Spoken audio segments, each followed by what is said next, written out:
Boa noite a todos. Para quem ainda não me conhece, eu sou Cristiane. Hoje nós vamos iniciar um estudo sobre um livro muito bonito, da Amélia Rodrigues, psicografado pelo nosso querido Divaldo Pereira Franco. Eu queria falar alguns minutinhos sobre essa obra com vocês. Eu li alguns livros de Amélia Rodrigues na minha adolescência. Eu venho de uma família espírita, um lar espírita. Cresci em meio aos livros. Então, para mim, sempre foi muito familiar livros do Divaldo, livros do Chico, de outros autores, Leon Denis. Meu pai era também um expositor espírita. Mas a Amélia tem um gosto especial, principalmente nas suas obras, nas quais ela traz passagens do Evangelho de Jesus. Assim como Humberto de Campos, nosso querido irmão X, trouxe também o mesmo estilo nessas criações, destas imagens, destas lembranças, nestes arquivos imortais de passagens da vida do nosso Mestre entre nós, da vida dos apóstolos também entre nós e de muitos outros personagens, é claro.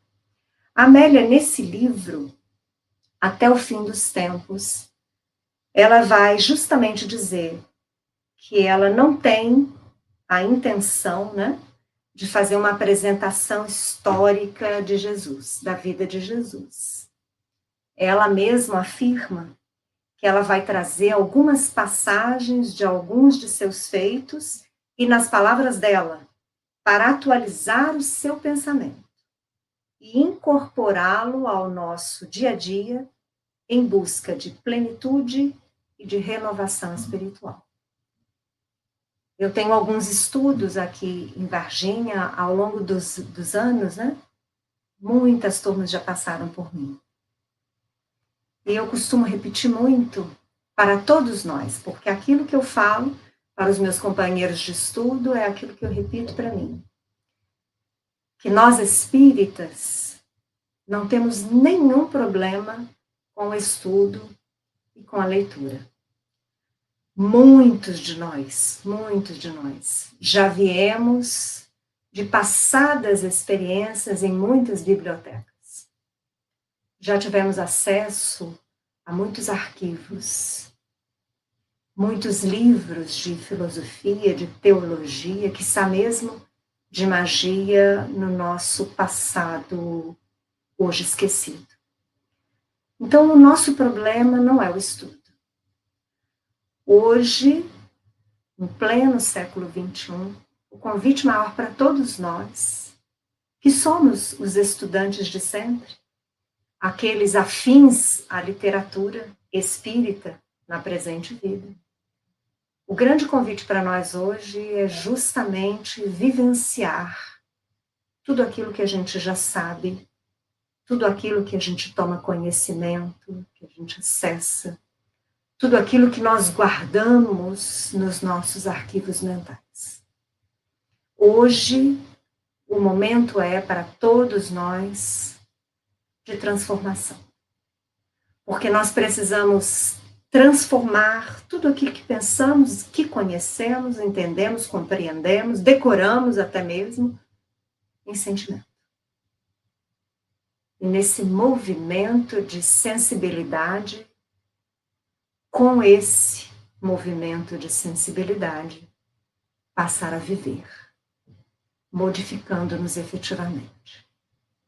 Então, que esse livro, né, até o fim dos tempos, porque é um convite confortador do Mestre e, ao mesmo tempo, encorajador, porque ele está conosco e vai permanecer conosco. Aliás, ele deixou muito claro isso para os apóstolos na ceia que antecedeu a sua prisão, né? Ele deixou o caminho era ele, o caminho era amar. Eu vos rogo que ameis, vos ameis uns aos outros como eu vos amei, esse é o caminho.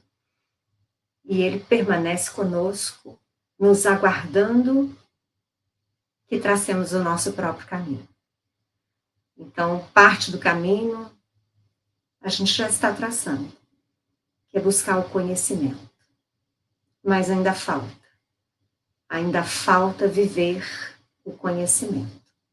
Antes de iniciarmos efetivamente, então, a lição número 1 de hoje, eu quero agradecer aos nossos canais parceiros, né, que vão transmitir esse estudo, Consolar e Esclarecer, Casa Espírita Seara de Luz, União Espírita de Xique-Xique, Espiritismo NEP, Canal Somos Espiritismo, Web Rádio Fraternidade, Portal do Consolador, TV IDEAC. Eu não deixaria nunca de agradecer às queridas Lívia, Elaine e Filomena, pelo convite, pelo carinho, pela atenção. Principalmente a Elaine, que hoje está até me acompanhando, me ciceroneando, porque eu confesso para vocês que fiquei um pouco nervosa. Durante a pandemia, eu tive alguns estudos transmitidos online. Mas, depois que passamos o período mais difícil, voltei aos estudos presenciais. Hoje, retornando com vocês, esse estudo online, realmente rogando a Jesus que nos abençoe. Que abençoe aos meus irmãos portugueses, brasileiros e de qualquer outra nacionalidade onde se encontre. Que nós possamos passar alguns breves minutos juntos. Então vamos lá.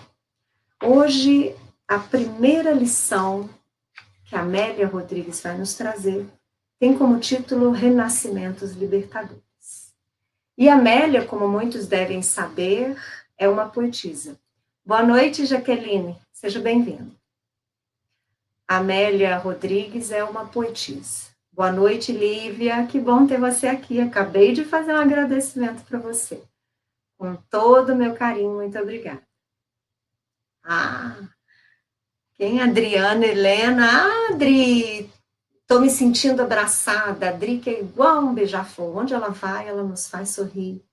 Ela embeleza qualquer lugar com a sua presença leve, sorridente. Obrigada. Obrigada por você estar aqui. A Lívia está agradecendo também a todos os irmãos, aqueles que se encontram conosco nesse momento e aqueles que vão participar dos nossos estudos que ficarão gravados nos canais parceiros aos quais eu já me referi. Então, voltando, Amélia Rodrigues é uma poetisa. E quem é efetivamente um poeta, ele faz com que a sua própria prosa tenha também uma imagem poética. É isso que a Amélia faz no início desse estudo. Então, ela descreve as paisagens nas quais caminhava Jesus. Então, ela fala das flores, ela fala da paisagem ressequida, um clima muito quente ainda, né? Ela fala que o dia já amanhecia morno e tórrido, numa Judéia de solo calcionado, seco, ressequido, sofrido, como o coração dos seus habitantes, já indicando que faria muito calor naquele dia. Então, Amélia começa a sua narrativa nessa paisagem. E ela diz, então, que Jesus e os apóstolos haviam chegado na Galileia, andando tranquilamente. E aqui, sempre que eu penso nas andanças de Jesus e dos apóstolos, eu me recordo de um amigo, de um menino amigo, Vitor Hugo, que sempre que pôde vir a Varginha, ele já veio a Varginha 3 vezes, ele mora longe. Ele chega cansado do carro e a gente fala, mas e aí, cansou muito, vem descansar. Ele brinca que ele não cansou, porque ele veio de carro com ar-condicionado, quando Jesus caminhava a pé, quando os apóstolos caminharam a pé, quando Paulo e tantos outros caminharam muito a pé. Então Amélia começa dizendo que Jesus e os apóstolos chegaram na Galiléia, nessa paisagem, no calor, numa marcha tranquila. E que eles vieram visitando no seu caminho povoações e casarios esquecidos, porque eram as pequenas aldeias, as pequenas povoações, muitas vezes, segundo ela mesma diz, esquecidas das grandes cidades. Então nós vamos imaginando, vamos caminhando com ela e criando estas imagens mentais de Jesus com os apóstolos, e alguns escritores nesse período, inclusive Irmão X, contam que muitas vezes não eram só os 12 apóstolos, né? Jesus, com o passar do tempo, se fez seguir por muitos outros. Alguns autores falam que teve uma época que eram 30 e que esse número foi aumentando, né? Nós sabemos, por exemplo, que algumas mulheres eventualmente também acompanhavam. Joana de Cusa ajudava, inclusive financeiramente, né, a tarefa de Jesus, principalmente na alimentação daqueles muitos carentes que iam buscá-lo para a cura, para o consolo, para o socorro, né? Então a Amélia vai contando, né? Então Jesus com os apóstolos passando nessas povoações, no calor, e ela diz assim que as gentes eram simples e sofridas, e que muitas vezes nestas paradas, nestas povoações, encontrando esse povo simples e pobre, Jesus às vezes fazia as curas que lhe eram solicitadas, às vezes não havia curas, haviam só as palavras, e Amélia diz que ninguém resistia à energia pacífica que do mestre exalava. Eu não lembro qual autor que uma vez falou, escreveu. Dizia assim que Jesus, ou ele era amado ou odiado já de princípio. Porque a sua energia e a sua figura, havia nele toda uma autoridade moral que abraçava, que avançava. Então, ou você se rendia e o amava, ou ele se destoava tanto de você que você passava a antipatizá-lo de princípio e a odiá-lo finalmente. Não havia meio termo. Não havia indiferentes. Então a Amélia fala que nessas povoações, essa gente simples acabava se deixando levar por essa aura de paz que o mestre trazia com a sua simples passagem. Ela diz assim que mesmo aqueles que não podiam acompanhar, porque nessas andanças, às vezes ele ia de uma aldeia para outra aldeia, às vezes uns iam acompanhando, depois voltava para os outros, mas acompanhava ele um pouquinho de tempo nessas andanças tranquilas, né? Então ela diz assim, mesmo aqueles que não podiam acompanhar por conta dos compromissos, família, o trabalho, plantações, rebanho, né? Ficavam aguardando que ele voltasse. Porque ficavam como que ansiando por essa aura que ele trazia de amor e de paz. Amélia continua dizendo que quando ele pregava, sua voz tinha uma musicalidade.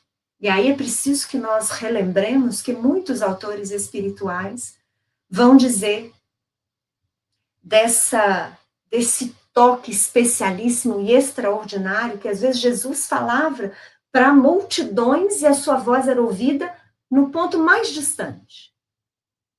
Nós vamos, por exemplo, ouvir descrições sobre isso nos evangelhos. Todos o ouviam nitidamente, perfeitamente. Há outras obras que inclusive falam que era surpreendente porque às vezes pessoas de outras nacionalidades, se você questionasse, compreendiam o que ele falava. Nós vamos entender perfeitamente isso. Nós espíritas, nós cristãos, porque sabemos que Jesus falava ao espírito imortal e não tão somente ao homem encarnado. Amélia continua na sua narrativa, dizendo que hoje é muito difícil, talvez, que nós consigamos imaginarmos-nos naqueles tempos, nestas experiências. Eu não sei se é tão difícil. Eu consigo. Se eu estou lendo um Paulo e Estevão, eu consigo me colocar nas andanças de Paulo, ouvindo Beatriz, ou observando Estevão, e a sua coragem, a sua fé, o seu temor a Deus. Eu acho que é muito mais uma questão de imaginação, e a imaginação ela pode e deve ser trabalhada por todos nós. Mas a Amélia fala que talvez seja difícil para a grande maioria de nós nos colocarmos naqueles tempos, né? Nessa simplicidade toda, na carência toda dos povoados simples, daquele clima duro, né? Da vida dura em si. Mas, mesmo diante dessas diferenças, da nossa vida tão corrida, das nossas pressões socioeconômicas, de toda parte, profissionais, familiares, apesar dessa diferença tão grande, né, da nossa vida corrida de hoje, para aqueles tempos idos, ela vai dizer que as criaturas eram muito semelhantes. Aliás, Joana de Ângeles vai falar isso também em muitas de suas obras. Porque Joana também, mentora de Divaldo Franco, um espírito de uma perspicácia, de uma sensibilidade e uma grande estudiosa da mente, das emoções. Ela que tem uma série sobre psicologia espiritista, né? Vamos dizer assim. A Joana também vai falar que apesar da modificação exterior do tempo, nós, as criaturas, ainda trazemos em nós os mesmos anseios, as mesmas angústias, os mesmos espaços que queremos preencher. E que muitas vezes, nos levando pelas ilusões, achamos que temporariamente preenchemos com as coisas, com os prazeres, com as aquisições, no campo da matéria, no campo da nossa vontade como encarnados. Só que se há um preenchimento, esse preenchimento é muito fugaz, porque o prazer, os bens materiais, o sucesso na carreira profissional, quaisquer conquistas que se reduzam a conquistas do homem, passam. E o vazio permanece. Então a Amélia está falando exatamente isso aqui também. Então, ela começa narrando, né, por onde Jesus estava passando, daqueles tempos, ela faz uma breve narrativa, e aí ela começa então a dizer daquilo que ia no íntimo das criaturas. Os mais simples e ignorantes, na sua carência toda, tinham mais facilidade de serem conquistados pelo amor e pela paz da boa nova de Jesus do que os ricos e poderosos. Porque, em geral, isso permanece ainda hoje. Essa busca ilusória é desenfreada, é enlouquecedora, nos envolve. E a gente, assim, busca, conquista aqui, vem o vazio de novo, você já muda de direção a outra coisa material também, a outra conquista que você quer no campo profissional, do ter. E as nossas necessidades espirituais vão ficar. Das lições, não só de Jesus, como também dos bons espíritos, que nunca cessaram de nos orientar na Terra, permanecendo conosco em nome de Jesus, trazendo para nós sempre novas informações, novidades até mesmo, da vida contínua na espiritualidade. Vem nos alertar para que tenhamos muito cuidado com o tempo perdido na Terra. Principalmente aqueles que acessamos bênçãos quais a saúde, o sucesso profissional, uma posição equilibrada socioeconômica, enfim. Porque não é pecado possuir, mas é dever ser útil. Então, se nós hoje, né, estamos transitando em uma experiência reencarnatória na qual temos saúde, facilidade para estudar, na qual podemos estudar, temos alguma situação mais estável financeiramente falando, é obrigação, é dever nosso compartilhar.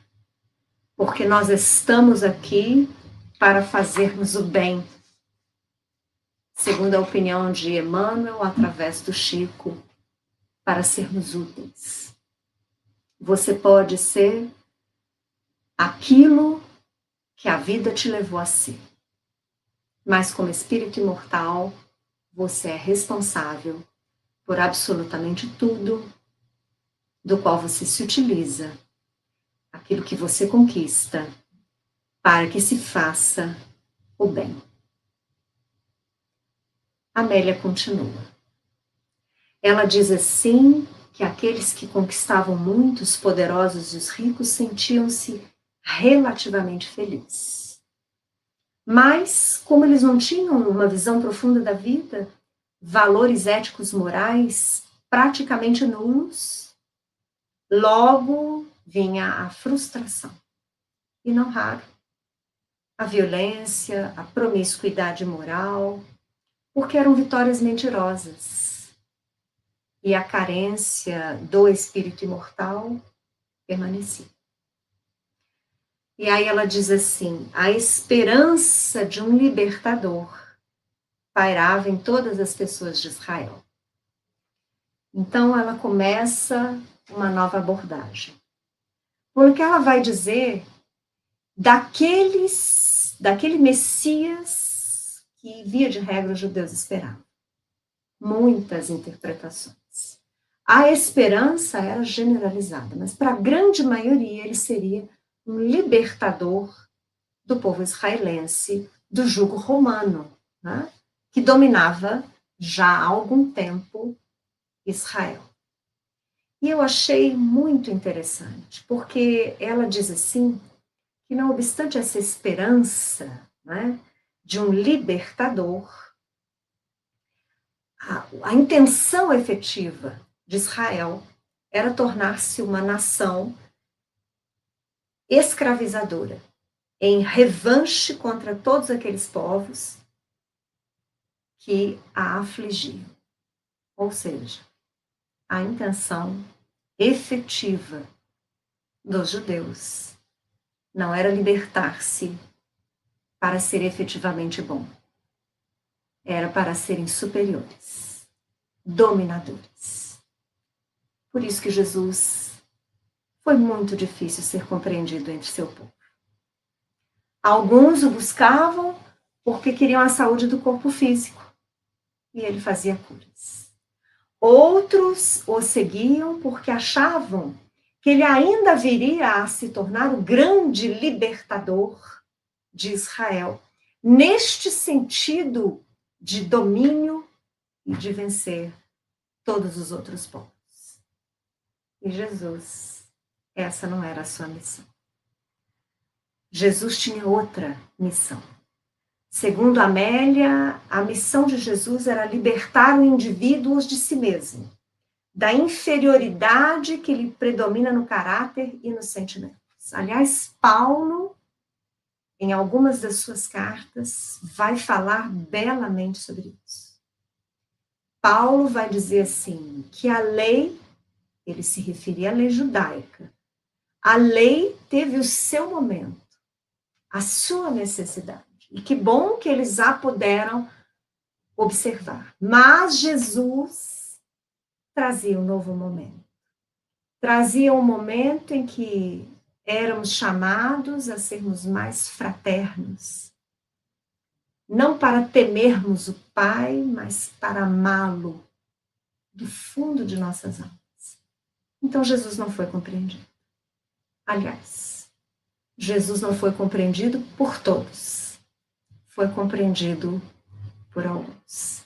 Também por isso, a grande dificuldade, né, de outros gentios, principalmente os romanos, quando nós vamos visualizar, por exemplo, o início do cristianismo já em Roma, né, quando alguns patrícios começaram a se encantar pela proposta do evangelho, era muito difícil a aceitação do cristianismo, porque o cristianismo, as lições de Jesus falavam de fraternidade, de um pai único, e para um povo orgulhoso, é muito difícil você se imaginar irmão do perdedor. Aliás, é ainda um dos motivos, a dificuldade de muitos dos nossos irmãos em humanidade aceitarem de forma tranquila a reencarnação. É muito difícil, se hoje eu tenho tudo, e se eu sou egoísta, eu trabalhar a ideia comigo, de que amanhã eu posso vir sem nada, numa situação bastante mais carente, ou de repente numa raça que eu abomino. Há uma ojeriza do egoísta a essa ideia. Com o tempo, o evangelho será e está sendo implantado na Terra com o tempo. Continua a Amélia dizendo que as lições de Jesus eram esperança nos corações, naqueles que estavam aptos a receber a sua mensagem. Lembremos das bem-aventuranças, aos simples de coração, aos sofredores, aos deserdados da sorte, aos que não eram compreendidos, aos injustiçados. E aí eu ouso dizer que não eram só os das classes carentes, quantos injustiçados e sofridos também nas classes abastadas. Joana de Cusa era uma delas. E a história, as histórias que acompanhamos, né, principalmente na literatura espírita, vão mostrar quantos corações valorosos, carentes, que praticamente modificaram as suas vidas por essa mensagem amorosa e pacificadora do Cristo. Maria de Magdala, Saulo, que veio a ser o nosso Paulo, tantos outros. Imaginemos. Imaginemos a voz de Jesus falando de amor, de fraternidade num mundo violentíssimo, numa sociedade crudelíssima. Imaginemos e tentemos sentir como eles sentiram, naquela secura, a brisa de esperança, paz e amor que Jesus trazia. Então, depois dessa colocação toda de Amélia, dizendo das andanças de Jesus, da sociedade na qual ele andou, destes corações que se deixavam tocar profundamente por ele, ela conta que depois nós vamos ver isso lá no Evangelho de Lucas, depois da multiplicação dos pães e peixes, vamos recordar, né? Os apóstolos queriam que Jesus despedisse o povo para ele comer, estava todo mundo com fome, passou o dia inteiro andando lá, né? E Jesus fala, não, vocês deem de comer. Eles falam, mas senhora, a gente não tem. Jesus, o que vocês têm? Ah, eu tenho tantos peixes, tantos pães só. E ele faz, então, a multiplicação. Deve ter sido algo, não sei dizer nem o que eu sentiria. A gente vê, às vezes, assiste The Chosen, mas não é a mesma coisa. Porque a gente está atrás de uma tela, né?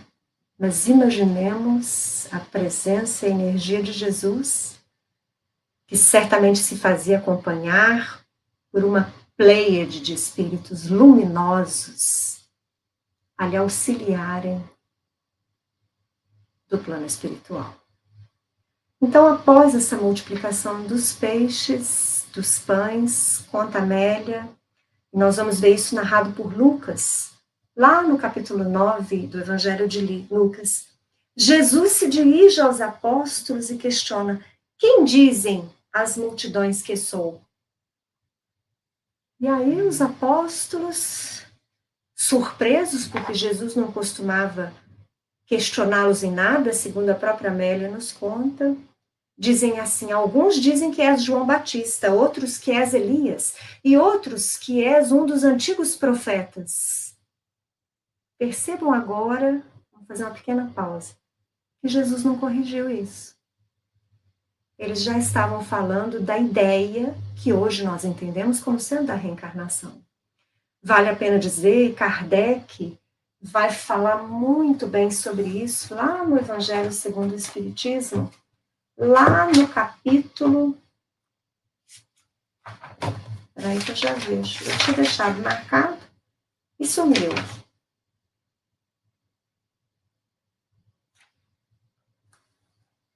Não estou achando. Um dos capítulos do Evangelho segundo o Espiritismo. Eu estou nervosa, não consigo ter calma suficiente para procurar no índice. Mas o Kardec escreveu sobre essa questão da reencarnação na Bíblia. E ele diz muito bem que os judeus, eles tinham uma pálida ideia do que seria reencarnação, não tinha esse nome, era só do espírito voltar a viver novamente novas experiências. Mas eles não sabiam como isso acontecia, eles confundiam reencarnação com ressurreição. E Kardec faz questão de definir, né? Então, ressurreição seria o ressurgimento, seu espírito, na mesma roupagem que você tinha. É, por exemplo, Lázaro. Lázaro havia morrido, Jesus o ressuscitou. Agora, por exemplo, no caso de Elias, João Batista já não é ressuscitação. Por quê? Porque João Batista havia nascido, tinha sido menino e havia sido morto por Herodes. Então, Elias era João Batista reencarnado. Então, Kardec tem todo um capítulo falando sobre isso, sobre essa noção de reencarnação, as lições da Bíblia. Está lá no Evangelho segundo o Espiritismo, vale a pena uma releitura nossa. Então, Amélia conta que Jesus perguntou aos apóstolos, eles disseram isso, e se a ideia fosse falsa, Jesus iria corrigi-la. Concordam comigo? Kardec também concorda nesse sentido. Jesus não corrigiu. Jesus ficou calado. E fez uma segunda pergunta. E vós? Quem dizeis que eu sou? Foi aquele segundo de silêncio. Até que Simão Pedro, subitamente inspirado, disse: o Messias de Deus. E aí conta no Evangelho, né, que Jesus disse que ele não havia respondido por ele, mas que ele realmente havia sido inspirado pelo Pai. E pediu aos apóstolos que não dissessem nada sobre isso, não espalhassem essa ideia. Né? E conta Amélia que então ele vai dizer que o Filho do Homem tem que sofrer muito, ser rejeitado pelos anciões, pelos príncipes dos sacerdotes e pelos escribas, tem que ser morto e ao terceiro dia ressuscitar. Amélia diz que aí foram lançados os pilotis do reino de Deus. Porque o futuro iria construir, como efetivamente construiu, através do nosso Consolador prometido, que é o Espiritismo, desenvolvendo essa ideia, esse entendimento, que atende perfeitamente à nossa razão, nosso pensamento lógico e lúcido da reencarnação. Kardec mesmo vai falar, e eu concordo com Kardec plenamente, que a reencarnação é a chave que destranca o entendimento da justiça divina. Porque sem ela, numa abordagem, numa visão passada, antiga, de vida única, nenhum de nós conseguimos explicar com razoabilidade e com lógica as diferenças existentes. Sem conseguir manter a igualdade do amor divino para com todos. Então, se eu me restringir a uma vida só, e eu pego uma criança que vive algumas horas, ou mesmo uma criança que vive alguns anos com muitas severas limitações físicas e intelectuais, e eu pego, às vezes, outro irmão que vai viver até os 100 anos, com todas as possibilidades, pôde estudar, pôde ter família, teve filhos, teve netos, bisnetos, tetranetos, e eu falo de uma vida só. É muito difícil que eu compreenda a justiça divina e o seu amor igual para com todos os seus filhos. Só me resta dizer que é um mistério. Mas eu não consigo lidar só com o mistério. Uma das características, penso eu, de todos nós espíritas cristãos, é que somos grandes questionadores. Espíritos destemidos e corajosos, porque ainda diferenciados da grande maioria, mas que precisamos e buscamos ansiosamente por respostas. Respostas que a filosofia não trouxe, mas que as questiona desde sempre, respostas que as religiões tradicionais e dogmáticas também não as têm. O Espiritismo não tem todas as respostas, mas ele tem algumas delas. Principalmente o Espiritismo abre nos campos de visão.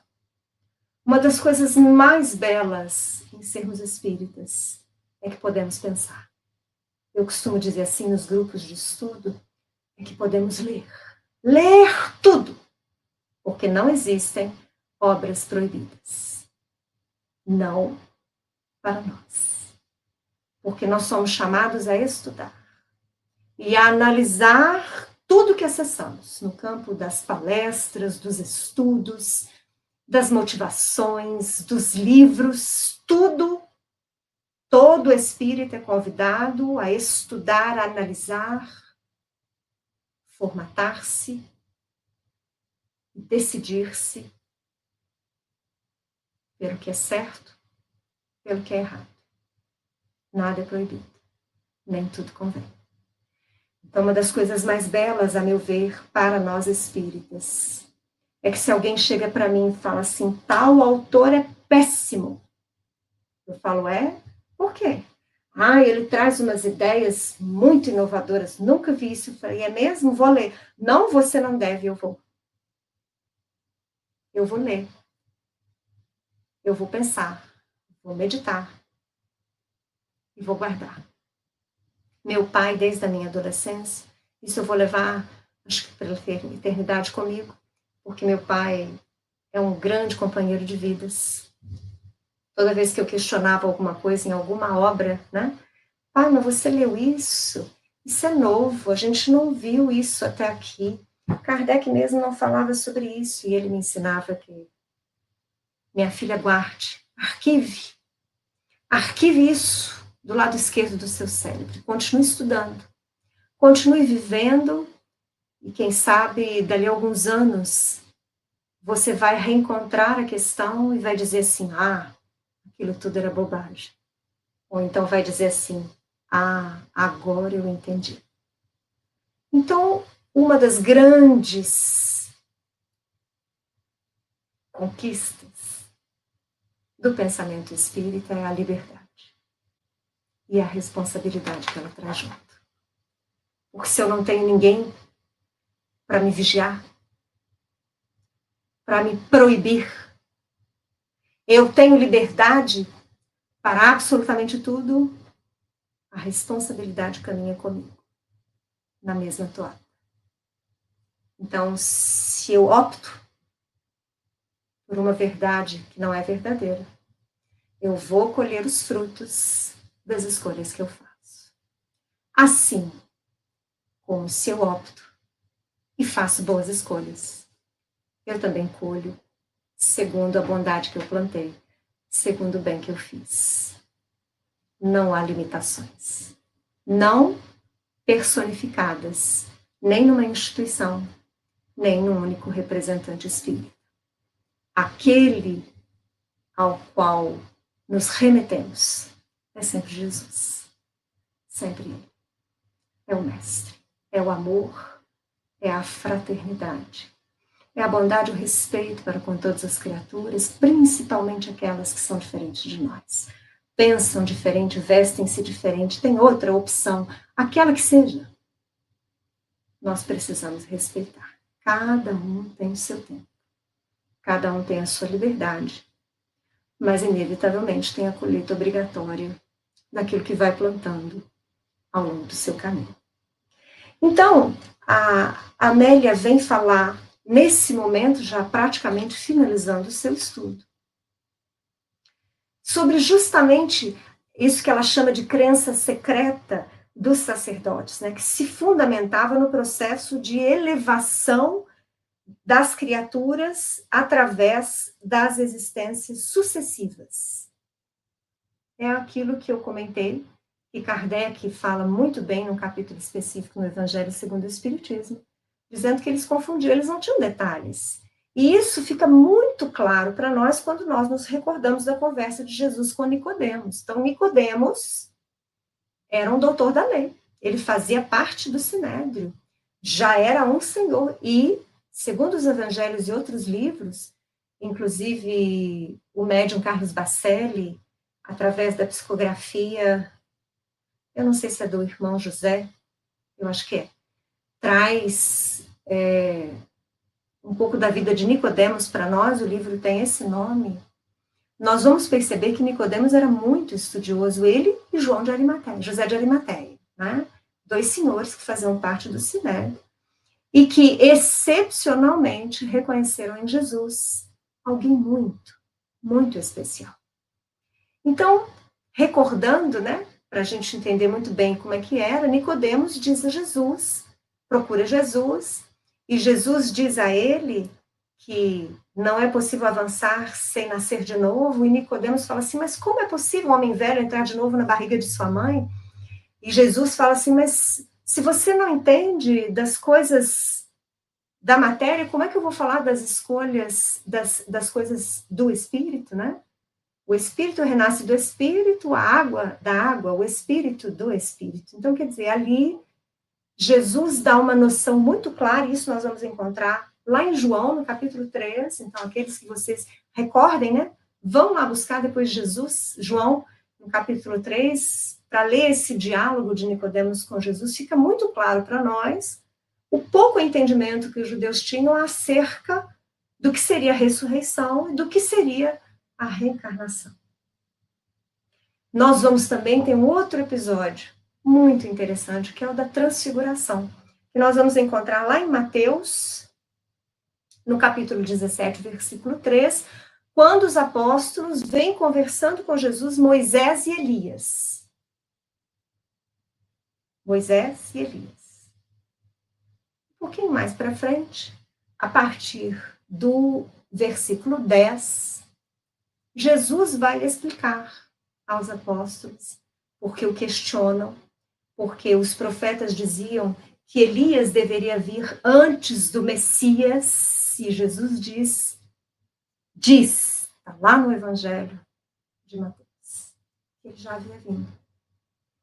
E aí, quando Jesus, nesse diálogo com os apóstolos, vai falar que Elias já havia vindo, e que os homens não reconheceram e fizeram dele o que quiseram, está lá grafado que os apóstolos entenderam que ele se referia a João Batista, que já havia sido morto. Ou seja, duas lições claras de Jesus acerca da reencarnação. Lembrando mais uma vez que em nenhum momento o mestre corrigiu os apóstolos acerca desse entendimento. Lá no livro Emmanuel, no capítulo 5, falando de o que significam as reencarnações, o querido mentor vai grafar.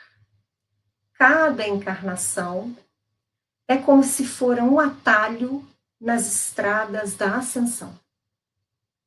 Por esse motivo, o ser humano deve amar a sua existência de lutas e de amarguras temporárias. Deve amar. Nós devemos amar as dificuldades temporárias que estamos tendo. Porquanto elas significam uma bênção divina, quase um perdão de Deus. Eu costumo trabalhar muito, com os companheiros de estudo, a seguinte ideia: nós estamos na nossa melhor apresentação. Ainda bem, é uma bênção a misericórdia divina que esquecemos. Tudo que já fizemos, todos os personagens que já fomos. Hoje é um momento de profunda gratidão pela oportunidade de esquecer para refazer, olvidar para reconstruir. Meditemos um pouco sobre isso. Então, Emmanuel está grafando exatamente isso. Que mesmo as dificuldades que vivemos, é como se fosse um perdão de Deus. Por quê? Porque Ele está permitindo que nós possamos refazer, experienciar de novo. Continua Emmanuel. A golpes de vontade persistente e firme, o espírito alcança elevados pontos na sua escalada, nos quais não mais estacionará no caminho escabroso, mas sentirá cada vez mais a necessidade de evolução e de experiência, que o ajudarão a realizar em si as perfeições divinas. Obrigado, meu amigo Ricardo.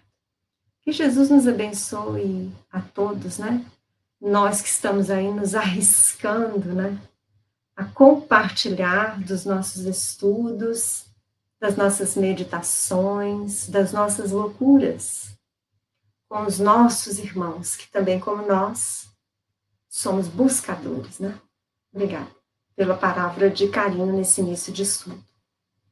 Amélia, junto nesse momento final da sua apresentação, nessa primeira lição, com a ideia da justiça divina, da reencarnação, ela vem falar da causa e efeito. Quando eu falei com vocês, comentei há pouco tempo que a reencarnação era a chave dessa justiça divina, ela grafa assim, porque ela nos oferece as mesmas oportunidades de evolução, mediante as quais enriquece os espíritos com as conquistas nobres do pensamento e da emoção. Por isso que Emmanuel, no livro Emmanuel, está falando que nós precisamos ser gratos, mesmo diante das maiores dificuldades que estejamos enfrentando. No livro Evolução, para o Terceiro Milênio, Carlos Toledo Rizzini vai grafar o seguinte pensamento que eu gostaria de dividir com vocês, porque eu gosto muito. Rizzini vai dizer assim: sem o conhecimento da reencarnação, teríamos uma noção completamente nula das relações de causa e efeito. Sem a reencarnação, a gente não consegue. Mas peraí, o efeito está aqui, mas cadê a causa? Se eu não consigo buscar a causa numa vida só, eu não consigo explicar. Porque muitas vezes a causa originária não está numa vida só. Aquele exemplo que eu dei para vocês, uma criança que nasce e vive poucas horas, ou uma criança nasce e vive com profundas limitações físicas e intelectuais. Aonde a causa? Ela acabou de nascer. E segundo as teorias, muitas delas, Deus cria no momento da formação do corpo, mas espera aí, você acabou de criar, cadê a causa do efeito tão duro, de uma experiência tão difícil? Então, se eu não tenho a reencarnação, eu não consigo explicar. Por isso que ele fala que é uma noção nula das relações de causa e efeito. É ela, a reencarnação, que permite encadear as ações de uma vida para outra, fazendo que sofra o indivíduo o que fez outro sofrer antes. Tal é a base da justiça divina, do equilíbrio e do progresso espiritual. E já nos encaminhando, para o nosso término do nosso estudo, Amélia dá como título dessa lição Renascimentos Libertadores. Ela vem trazer muito claro para nós essa lição da reencarnação. Não só como processo educativo, porque nunca é punitivo, lembrem-se disso, é sempre educativo. Mas como ação misericordiosa do Senhor, ao nos conceder novas oportunidades. E ela é ao mesmo tempo confortadora, encorajadora e esperançosa, porque nós sabemos que neste caminho Jesus está conosco. Uma pleiade de bons espíritos. Os espíritos que muitas vezes amamos há milênios. Aqueles outros que nos referendam, que nos avaliaram para que pudéssemos, nessa presente experiência, refazer caminhos. Nunca estamos sós. Isso é bonito demais. Eu gostaria de dividir com vocês também. Eu anotei aqui, mas não estou achando essa minha anotação presente. Porque não deve ser para mim falar. É um pequeno trecho do livro Paulo Estevam, no qual achei a minha anotação. Abigail, já desencarnada, vem dizer algumas palavras confortadoras a Paulo numa de suas peregrinações. Abigail vai dizer a Paulo o seguinte: a mente vê todas as sementes que estão num copo de água, mas só o amor poderá ver todos os frutos que contém as sementes. É Jesus olhando para cada um de nós. Jesus não vê as nossas imperfeições, as nossas falhas. Ele vê tudo o que nós seremos. É bonito demais isso. Diz assim Abigail para ele: não se podem abandonar as sementes.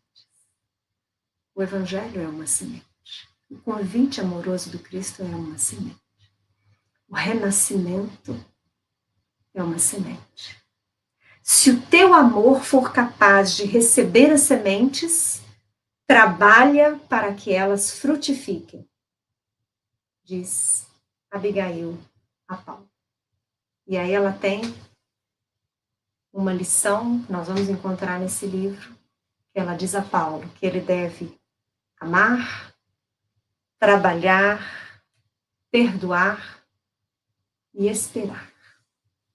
Eu espero que vocês, assim como eu, tenham gostado destes minutos, né? Que passamos juntos, nossos irmãos em humanidade. Eu gostaria agora de fazer uma breve prece com vocês e depois a gente já vai encerrar o programa de hoje. Mais uma vez, com a minha profunda gratidão às amigas que o Cristo vem colocando no meu caminho. Jesus, amado Mestre, obrigado, Senhor. Obrigado por essa hora. Obrigado porque a tua presença amiga, as tuas lições ressoando em minha mente, Senhor, acalmaram meu coração ansioso. Ansioso, Senhor, porque entendo a responsabilidade assumida. Se no campo do pensar e do sentir já somos responsáveis, Senhor, falar, também diz da responsabilidade que assumo para contigo, para com os meus irmãos. Abençoa-nos assim, Mestre, para que os nossos pensamentos reunidos neste instante se elevem a Ti, agradecendo-Te e rogando-Te, Mestre, as luzes de que ainda necessitamos para prosseguir. Prosseguir estudando, trabalhando, amando, vivendo. Faz-nos úteis, Senhor, até o último segundo das nossas vidas. É o que te rogamos. Que assim seja.